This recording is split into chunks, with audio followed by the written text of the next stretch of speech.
Hello, I'm Paul Hardingham, the Vicar of St Peter's, Halliwell, and welcome to my thought for the day. Along with 11 million other people, on Sunday night I tuned in to the penultimate episode of Line of Duty.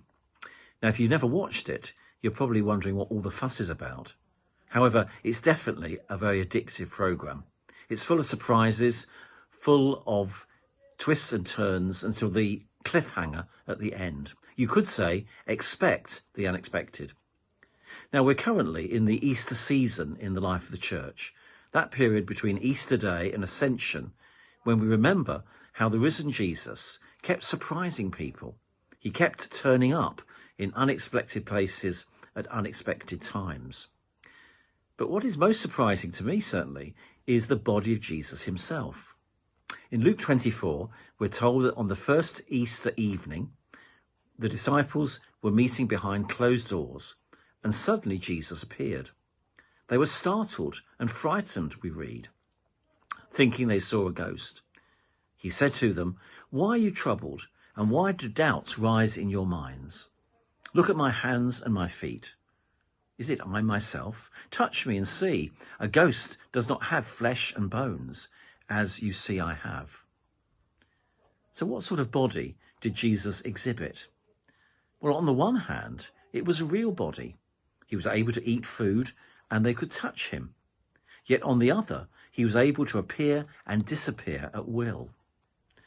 Now, alongside of this, that earlier in that day, 2 disciples walked 7 miles from Jerusalem to Emmaus with Jesus alongside, and yet they failed to recognize him. Again, we read in Luke, as they discussed and talked about these things with each other, Jesus himself came up and walked along with them, but they were kept from recognizing him.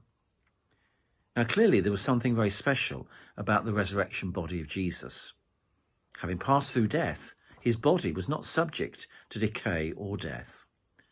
This new body was at home in both dimensions of God's world, that is, both earth and heaven.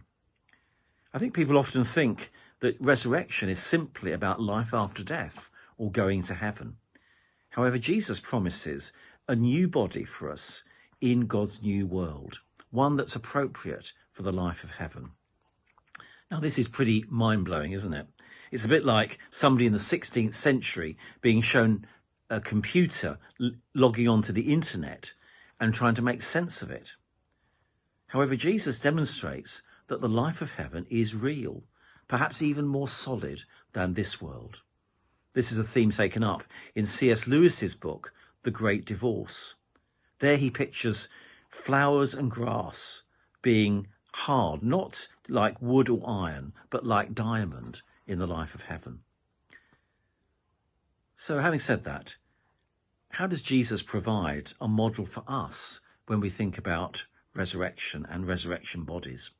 First, I think there is continuity. Despite his outward appearance, the disciples were able to recognize that it was the real Jesus. So too for us. Even in heaven, you will be recognizable. My body will be able to communicate the real me. This means that in God's new world, we won't lose our individual personality. We can be the people that we really want to be. But then there's also, secondly, a difference. Like Jesus, our resurrection body will be different to our present one. We can look forward to perfect bodies, bodies that are free from the limitations, pain, and decay that we experience in this world. It's a difficult concept, isn't it?